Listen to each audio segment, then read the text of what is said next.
Today we got something crazy. We've got real life lore, and we got why only 1 gram of this material is worth $25 billion. Let's check this out and see somehow in some way if I could get some. I don't know. So commonly when we think of the most valuable material in the world, right, our minds tend to center onto gold. And while gold is very expensive, diamonds, no. At a current value of $56 per gram, right, there are other materials that are significantly more expensive. Drugs like heroin, cocaine, and LSD, for example, are the most expensive goods in the world by sheer weight. Far more valuable than gold is. LSD is 3 grams per gram? Per gram is even more prohibitively expensive. Yeah. Even this is nothing compared to the most valuable material currently known to humanity. Bro, how is it 25? Antimatter.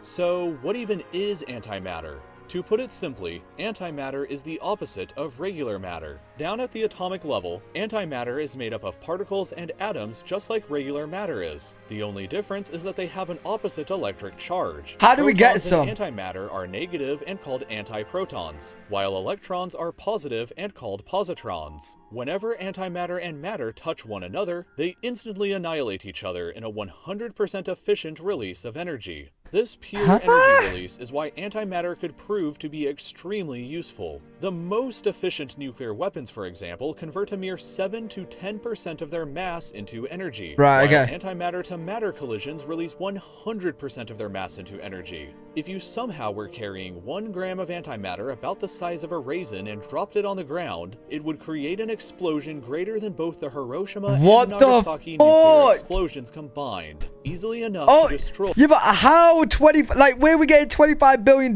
from? An entire city. Smaller scale assassination weapons may be more economically feasible, however, like the theorized Antimatter Bullet, which would essentially be a regular bullet but with a tiny 1/1000th of a gram of positrons attached to the tip. What the fuck? The bullet fired from a rifle would be capable of destroying an entire house, tank, or any other similar sized object. That's mad. But antimatter has several other uses beyond just military. How is a thing even possible? Have also been shown in several studies to have the potential to treat certain kinds of cancers, and antimatter could also be used as a fuel source for interstellar travel. How do you get it? It is conceivable that using antimatter as a fuel source could propel a rocket with humans on board to about 50% of the speed of light. No fucking way. Which is fast enough to reach the nearest star to Earth in just a little over 2 years. Holy shit, So why haven't we created enough antimatter yet to do any of these incredible things? The answer is because antimatter is incredibly rare, difficult to produce, and prohibitively expensive currently. It appears that nearly the entire observable universe is made out of regular matter. Right. And while it is possible that there could be entire galaxies made out of antimatter, we have so far not been able to detect any. Antimatter is produced naturally in Earth's outer atmosphere when high-energy cosmic rays impact it, but the amount produced is tiny and lasts only briefly before it comes into contact with regular matter and annihilates itself. The only practical means of acquiring antimatter so far have been to produce it artificially ourselves. But even this method is incredibly difficult and expensive.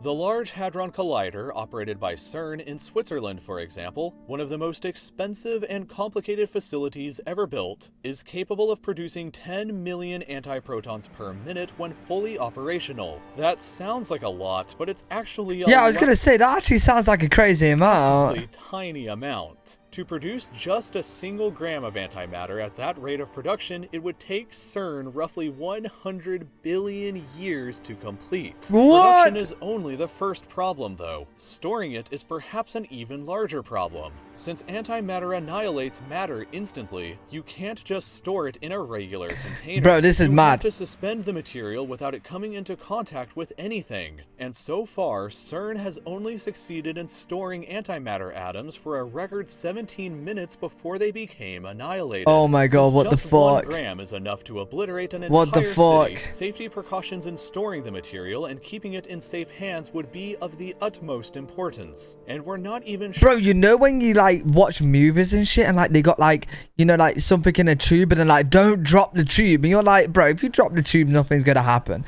Bro, in this case, you drop the tube and you're fucked. Sure how exactly we would store such a large amount in the first place. Estimates on how This is much crazy. antimatter costs to produce varies greatly. In an article written by NASA Goddard in 2006, a figure of $25 billion per gram is cited, while in another NASA paper written back in 1999, a figure of $62.5 trillion per gram is cited, which is about 83% of the entire global GDP just to produce one Mad. single gram. For reference, the Manhattan Project, which developed the first atomic bomb, cost $23 billion adjusted for inflation. And just like creating the atomic bomb did, creating antimatter in large quantities, if ever that's possible, would open up a new Pandora's box that we couldn't close once we open it. We would have to live with the consequences of life in a world with abundant antimatter, both positive that'd be ones nuts. and negative ones. In the meantime, though, if you want to watch... That is actually crazy. Holy shit. I don't think I'm going to get myself any of the antimatter, so I don't think I'm going to become a billionaire just yet. But really super interesting video. Enjoyed that one. Hopefully you guys enjoyed too. If you did, make sure to leave a thumbs up, subscribe. We're getting super close to YouTube partner, and I'll see you all in the next video.